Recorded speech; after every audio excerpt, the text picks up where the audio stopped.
अस्सलाम वालेकुम गाइस। आज हम अपने 9th क्लास बायोलॉजी चैप्टर 1 को, जो हमारा लास्ट टॉपिक रह गया था, उसको डिस्कस करते हैं।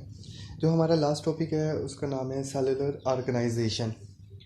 अब ये क्वेश्चन लॉन्ग क्वेश्चन बन सकता है, लेकिन आज तक बना नहीं है। इससे ज़्यादातर शॉर्ट क्वेश्चन और एमसीक्यूज़ के लिए ये इम्पोर्टेंट है। Cellular organisation. अब सेलुलर ऑर्गेनाइजेशन की सबसे पहले हम डेफिनेशन की तरफ जाते हैं कि इसकी डेफिनेशन क्या होती है। तो सेलुलर ऑर्गेनाइजेशन से मुराद बेसिकली ये होता है कि सेल्स ना आपस में मिलकर, सेल्स मुनज़्ज़म होते हैं आपस में और जानदार बना देते हैं। मतलब जो हमने तंजीम के दर्जात पढ़े थे ना, उसमें ये था कि बायो एलिमेंट्स से बायो मालिक्यूल्स बन रहे हैं, फिर बायो मालिक्यूल से आर्गेनीलीज बन रहे हैं, आर्गेनीलीज से टिश्यूज़ बन रहे हैं, फिर टिश्यू से आर्गन बन रहे हैं, फिर आर्गन से आर्गन सिस्टम लेवल बन रहा था, और फिर आर्गेनिज्म लेवल में जाकर क्या बन रहा था, एक मुकम्मल फ़र्द तैयार हो रहा था। तो सेलुलर ऑर्गेनाइजेशन में वो बेसिकली यही बात डिस्कस कर रहा है कि सेल्स आपस में मिलकर क्या बना देते हैं, एक जानदार बना देते हैं। और इस जानदारों की तंजीम को, मतलब ये एक सेल से, मतलब एक मुकम्मल फ़र्द बनने के अमल को क्या कहते हैं, सेलुलर ऑर्गेनाइजेशन कहते हैं। तो इसकी बेसिकली तारीफ यही है कि जानदारों की तंजीम के अमल को सेलुलर ऑर्गेनाइजेशन कहते हैं। अब सेलुलर ऑर्गेनाइजेशन की बेसिकली 3 टाइप्स होती हैं: unicellular organisation, colonial cellular organisation, और थर्ड मल्टी सेलुलर ऑर्गेनाइजेशन। अब जो यूनिसेलुलर ऑर्गेनाइजेशन है ना, इसमें जो जानदार होंगे उनके पास सिर्फ एक सेल होगा ज़िंदा रहने के लिए। मतलब वो एक सेल पर अपनी ज़िंदगी बसर करेंगे, अपने काम सर अंजाम देंगे। वो जानदार जो एक ही सेल पर अपनी ज़िंदगी बसर कर रहे होंगे, उनको क्या कहेंगे, यूनिसेलुलर ऑर्गेनाइजेशन कहेंगे। अब इसकी मिसाल हम देख सकते हैं, अमीबा, पैरामीशियम, योगलेना। ये किसकी मिसाल है? यूनिसेलुलर ऑर्गेनाइजेशन की मिसाल है, क्योंकि इनके अंदर सिर्फ एक सेल होता है। ये एक सेल के अंदर अपनी सारी ज़िंदगी बसर करते हैं। उसके बाद जो नेक्स्ट इसकी टाइप है वो है कॉलोनियल सेलुलर ऑर्गेनाइजेशन। अब कॉलोनियल सेलुलर ऑर्गेनाइजेशन में क्या होता है कि जो यूनिसेलुलर होते हैं ना, जो जिनके पास एक सेल होता है, वो सेल कॉलोनियल सेलुलर ऑर्गेनाइजेशन में इकट्ठे रहते हैं, कॉलोनियाँ बनाकर रहते हैं, लेकिन एक दूसरे पर डिपेंडेड नहीं होते। मतलब इंडिपेंडेंट होते हैं, हर काम अपना आज़ादाना करते हैं। मतलब कोई इनको खुराक की ज़रूरत पड़ती है तो ये दूसरे सेल के पास नहीं जाते, किसी दूसरे से मदद नहीं मांगते, बल्कि अपना काम खुद करते हैं। एक कॉलोनी बनाते हैं, उसमें सब इकट्ठे रहते हैं, लेकिन हर कोई अपने काम के लिए इंडिपेंडेंट होते हैं। हर काम अपना कोई अलग-अलग करेगा। मतलब मल्टी सेलुलर ऑर्गेनाइजेशन हम कॉलोनियल ऑर्गेनाइजेशन को इसलिए नहीं कहते क्योंकि इसमें ये ग्रो तो बनाते हैं, एक कॉलोनी तो बनाएंगे, लेकिन एक दूसरे पर क्या होंगे, डिपेंडेंट नहीं होंगे, इंडिपेंडेंट होंगे। मतलब हर कोई अपना काम खुद करेगा, अपनी ज़रूरियात के लिए वो किसी दूसरे पर डिपेंड नहीं होगा। वो किस में आ जाता है, कॉलोनियल सेलुलर ऑर्गेनाइजेशन में आ जाता है। इसकी अगर मिसाल की बात करें तो इसकी मिसाल में आ जाती है वॉवकस। वॉवकस अब क्या है, वॉवकस पानी में रहने वाले एक सब्ज अलगा है, जो जिसमें ना कॉलोनियल ऑर्गेनाइजेशन मौजूद होती है। वावकस के सैकड़ों सेल्स मिलकर एक कॉलोनी बनाते हैं। मतलब वावकस भी के अंदर काफ़ी सेल्स होते हैं, और वो सेल्स आपस में मिलते हैं, एक कॉलोनी की सूरत में रहते हैं, लेकिन एक दूसरे पर डिपेंडेंट नहीं होते, इंडिपेंडेंट होते हैं। हर कोई अपना काम खुद करेगा, अपने ज़रूरियात को खुद पूरा करेगा। वो अपनी ज़रूरियात के लिए दूसरे पर डिपेंड नहीं होगा। यही मतलब है कॉलोनियल सेलुलर ऑर्गेनाइजेशन का। नेक्स्ट जो हमारा इसकी टाइप आती है वो आती है मल्टी सेलुलर ऑर्गेनाइजेशन।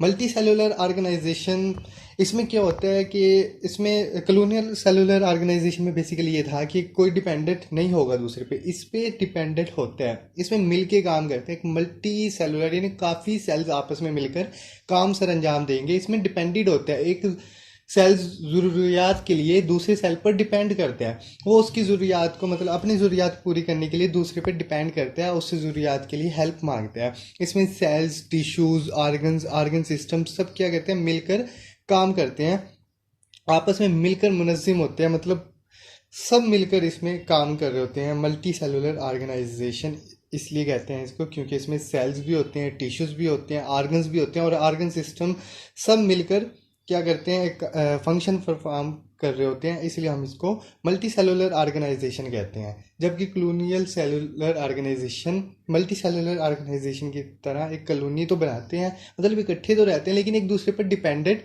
नहीं होते।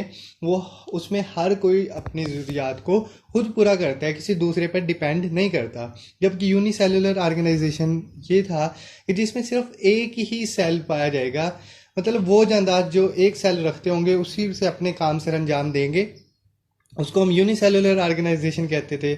उसकी मिसाल में पैरामीशियम यूग्लिना अमीबा थी। इसी तरह कॉलोनियल सेलुलर ऑर्गेनाइजेशन की मिसाल वॉकस थी। और मल्टी सेलुलर ऑर्गेनाइजेशन की अगर मिसाल की बात करें तो इसमें सरसों का पौधा और मेंढक आ जाते हैं। अब मल्टी सेलुलर ऑर्गेनाइजेशन की जो मिसालें हैं इसको हम मज़ीद आगे लेके जाते हैं। इसकी दो मिसालें, मतलब सरसों का पौधा और मेंढक। सबसे पहले हम सरसों का पौधा या मस्टर्ड प्लांट के बारे में जिक्र करते हैं कि ये क्या होते हैं। सरसों का पौधा, इसका सबसे पहले हम साइंसी नाम देखते हैं। इसका साइंसी नाम है ब्रासिका कैम्पेस्ट्रेस। यानी ये एक एमसीक्यूज बन सकता है कि सरसों के पौधे का या मस्टर्ड प्लांट का साइंसी नाम क्या है, तो ब्रासिका कैम्पेस्ट्रेस इसका साइंसी नाम है। उसके बाद इसकी खसूसियात देख लेते हैं। खसूसियात में इसकी यही आता है कि इसे सर्दियों के मौसम में बोया जाता है और सर्दियों के आखिर में इससे बीज पैदा होता है या बीज देता है, वो हम इससे हासिल करते हैं सरसों के पौधे से। अब इसके इस्तेमालात की बात करें तो इसके इस्तेमालात में यही आ जाता है कि जो इसके पत्ते होते हैं या इसको पत्तों को हम सब्ज़ी के तौर पर भी इस्तेमाल करते हैं, इसको पौधे के पत्तों को। और इसके अलावा जो इसके बीज होते हैं उसको हम उससे तेल निकलते हैं, उस तेल को हम इस्तेमाल कर सकते हैं। तो इसके दो इस्तेमालात थे।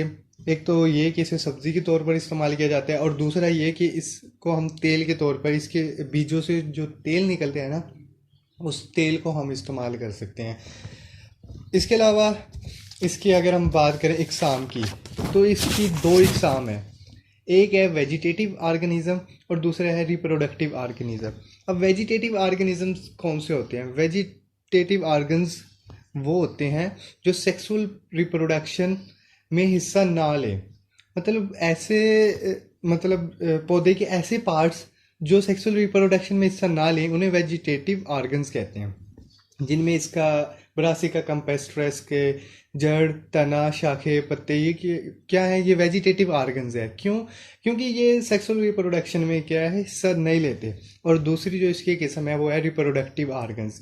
रिप्रोडक्टिव ऑर्गन से मुराद ये है कि जो सेक्सुअल रिप्रोडक्शन में हिस्सा लेते हैं उसको हम रिप्रोडक्टिव ऑर्गेनिज्म कहते हैं। इसकी मिसाल अगर देखें रिप्रोडक्टिव ऑर्गन्स की तो फल है। फल क्योंकि इसलिए है क्योंकि ये हमें, मतलब पौधे का रिप्रोडक्टिव ऑर्गन्स इसलिए कहलाता है क्योंकि रिप्रोडक्शन में हिस्सा लेता है। जो पार्ट रिप्रोडक्शन में हिस्सा लेगा वो क्या कहलाएगा? रिप्रोडक्टिव ऑर्गन्स कहलाएगा। ये हुआ ब्रासिका कैम्पेस्ट्रेस या मस्टर्ड प्लांट या सरसों के पौधे का मतलब इंट्रो। और इसके बाद मेंढक का सबसे पहले साइंसी नाम, मेंढक का साइंसी नाम है राना टिग्राइना। राना टिग्राइना इसका साइंसी नाम है। और इसके बाद अगर इसकी खसूसियात की बात करें तो ये एक मल्टी सेलुलर ऑर्गेनाइजेशन होता है। मेंढक का जिस्म होता है वो ऑर्गन सिस्टम्स का बना होता है और हर ऑर्गन सिस्टम मुतलका ऑर्गन्स का बना होता है। तमाम ऑर्गन्स मखसूस tissues, epithelial, glandular, muscular, nervous tissues वगैरह के बने होते हैं। अब अगर हम कोई डॉक्टर एमबीबीएस कर रहा है, उसके बाद वो स्पेशलाइजेशन करेगा, अगर वो सर्जरी सबसे पहले उससे ट्राई करवाई जाती है तो वो मेंढक पर करवाई जाती है। क्यों? मेंढक का जो जिस्म का अंदर के पार्ट्स हैं, जो उनकी अरेंजमेंट है वो बिल्कुल लाइक ह्यूमंस की है। मतलब जैसे ह्यूमंस की अरेंजमेंट है वैसी ही मेंढक की अरेंजमेंट की जाती है। तो इससे सबसे पहले जो तजर्बा किया जाता है, डॉक्टर्स करते हैं, वो मेंढक पर करते हैं क्योंकि इसकी जो अंदर की अरेंजमेंट है, जो इसकी ऑर्गन्स हैं, जो ऑर्गन सिस्टम लेवल है, वो बिल्कुल ह्यूमंस लाइक है। तो ये था आज का हमारा टॉपिक सेलुलर ऑर्गेनाइजेशन का। अब सेलुलर ऑर्गेनाइजेशन के टॉपिक में सेलुलर ऑर्गेनाइजेशन की अपनी तारीफ पूछी जा सकती है। इसकी टाइप्स के बारे में पूछा जा सकता है, इसकी कितनी टाइप्स हैं। तो इसकी 3 टाइप्स हैं: unicellular organisation, colonial cellular organisation और मल्टी सेलुलर ऑर्गेनाइजेशन। उसके बाद ये शॉर्ट क्वेश्चन बन सकता है, यूनिसेलुलर ऑर्गेनाइजेशन से क्या मुराद है, कॉलोनियल सेलुलर ऑर्गेनाइजेशन से क्या मुराद है, या मल्टी सेलुलर ऑर्गेनाइजेशन से क्या मुराद है। या ये पूछा जा सकता है कि सरसों के पौधे से के बारे में आप क्या जानते हैं, या मेंढक का साइंसी नाम बताएं, या सरसों के पौधे का साइंसी नाम बताएं। तो इससे ज़्यादातर शॉर्ट क्वेश्चन या एमसीक्यूज़ के चांसेस हैं। अगर लॉन्ग क्वेश्चन बना तो मल्टी सेलुलर ऑर्गेनाइजेशन के बारे में पूछ सकते हैं कि मल्टी सेलुलर ऑर्गेनाइजेशन और इसकी मिसाल को एक्सप्लेन करें, मतलब इसको वजाहत से बयान करें। कंप्लीट सेलुलर ऑर्गेनाइजेशन के बारे में नहीं पूछ सकते। ये यूनिसेलुलर ऑर्गेनाइजेशन और कॉलोनियल सेलुलर ऑर्गेनाइजेशन के मतलब कंपेयर और सेलुलर ऑर्गेनाइजेशन की तारीफ करके लॉन्ग क्वेश्चन बन सकता है अगर बनाना चाहिए। वैसे इस टॉपिक से लॉन्ग क्वेश्चन नहीं आता। तो ये था आज का हमारा चैप्टर 1 9th क्लास बायोलॉजी का टॉपिक, जो कि आज ख़त्म हुआ। इंशाल्लाह नेक्स्ट वीडियो में हम इसकी एक्सरसाइज और कुछ इंपॉर्टेंट शॉर्ट क्वेश्चन इसके डिस्कस करेंगे। आज के लिए इतना काफ़ी, मिलते हैं इंशाल्लाह की अपनी नेक्स्ट वीडियो में। ओके, अल्लाह हाफिज़।